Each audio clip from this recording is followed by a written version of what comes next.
Amados hermanos, la porción de hoy en Mateo 20:20.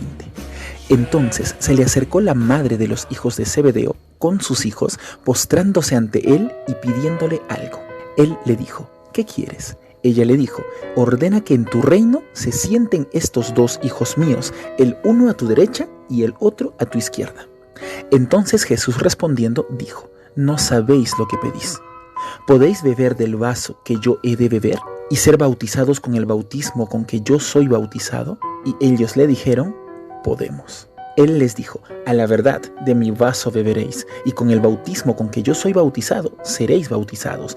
Pero el sentaros a mi derecha y a mi izquierda no es mío darlo, sino a aquellos para quienes está preparado por mi Padre. Cuando los 10 oyeron esto, se enojaron contra los 2 hermanos. Entonces Jesús, llamándolos, dijo: ¿sabéis que los gobernantes de las naciones se enseñorean de ellas, y los que son grandes ejercen sobre ellas potestad? Mas entre vosotros no será así, sino que el que quiera hacerse grande entre vosotros será vuestro servidor, y el que quiera ser el primero entre vosotros será vuestro siervo.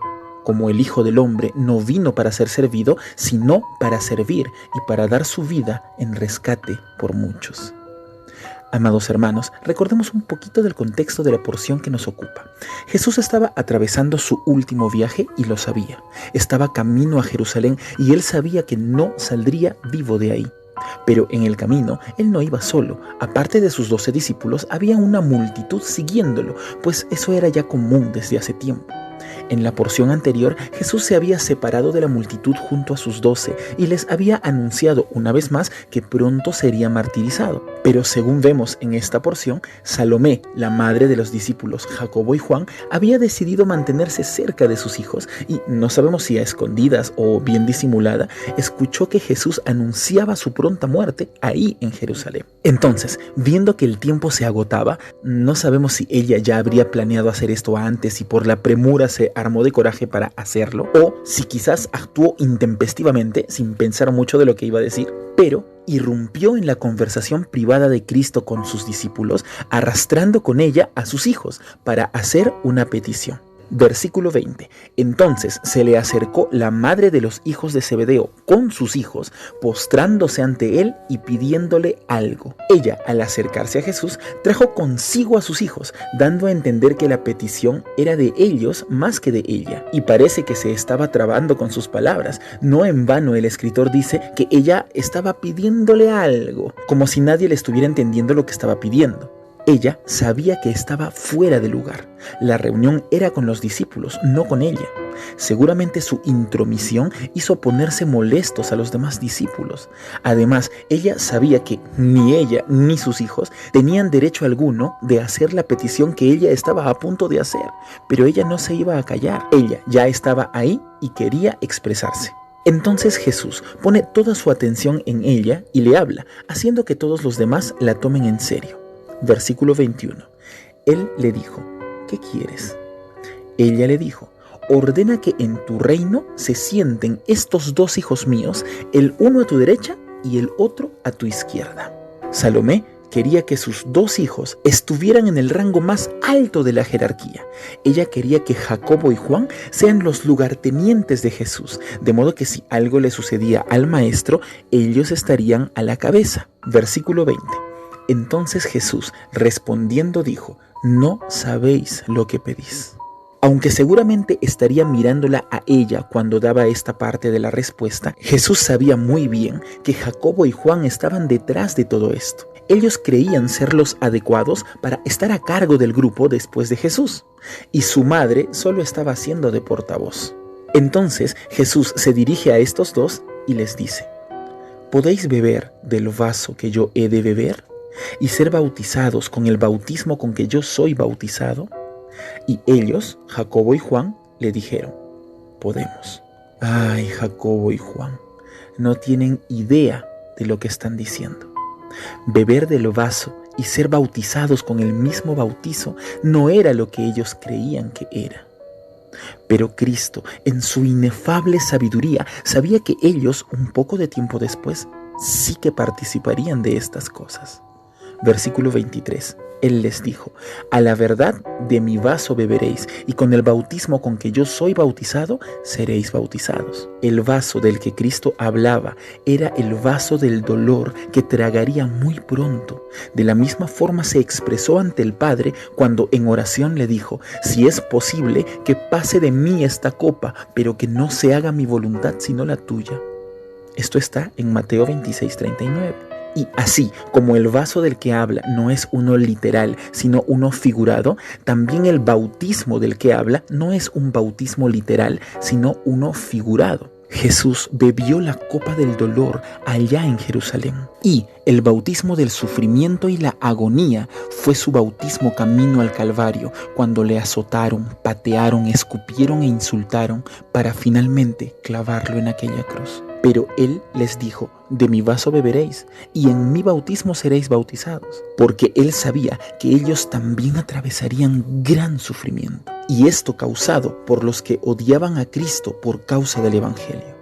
Jacobo, el hermano mayor, fue torturado no mucho tiempo después y finalmente decapitado por causa del Evangelio de Cristo, que él nunca abandonó. Jacobo fue el primero de los 12 en morir martirizado.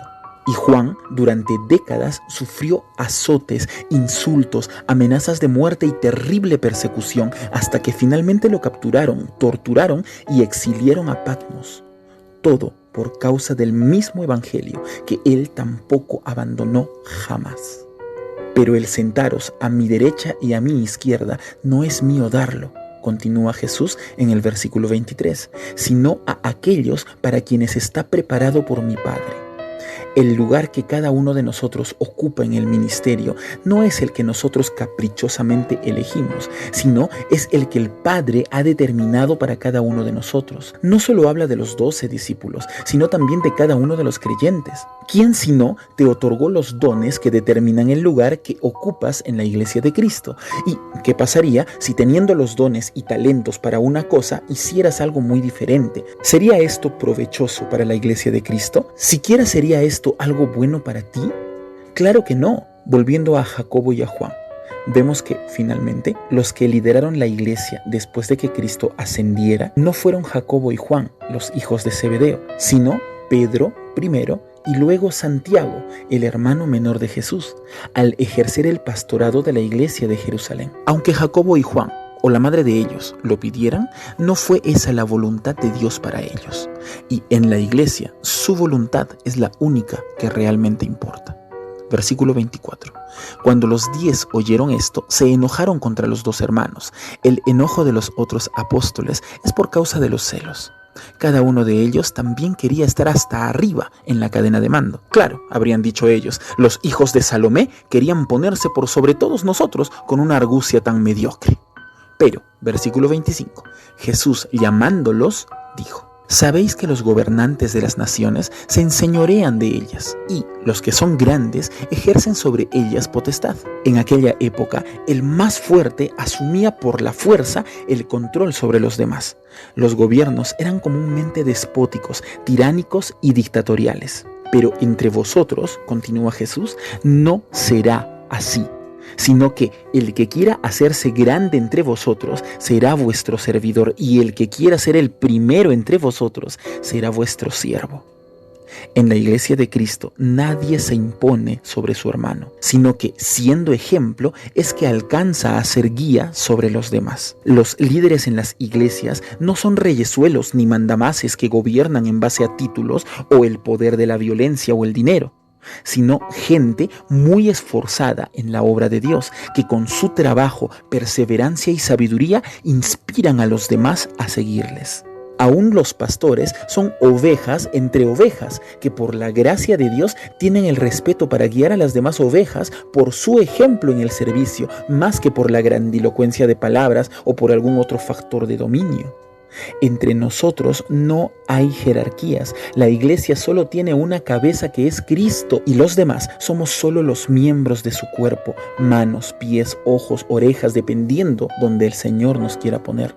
Versículo 28. Como el Hijo del Hombre no vino para ser servido, sino para servir y para dar su vida en rescate por muchos.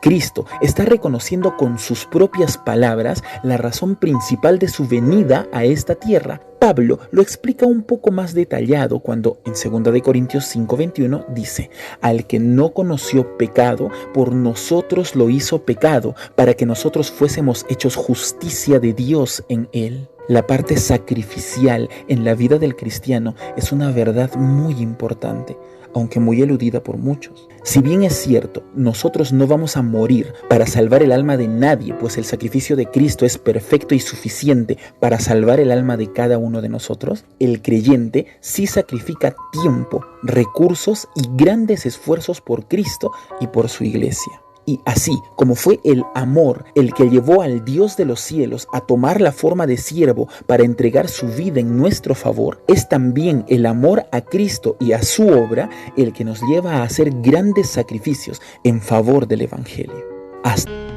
Si gustas de los mensajes de la palabra de Dios, es hora que nos ayudes a compartirlos para poder llegar a más hogares. Y no te olvides que todos los días estamos haciendo devocionales, un tiempo especial para pasar con Dios. Suscríbete, comenta y comparte todos los días.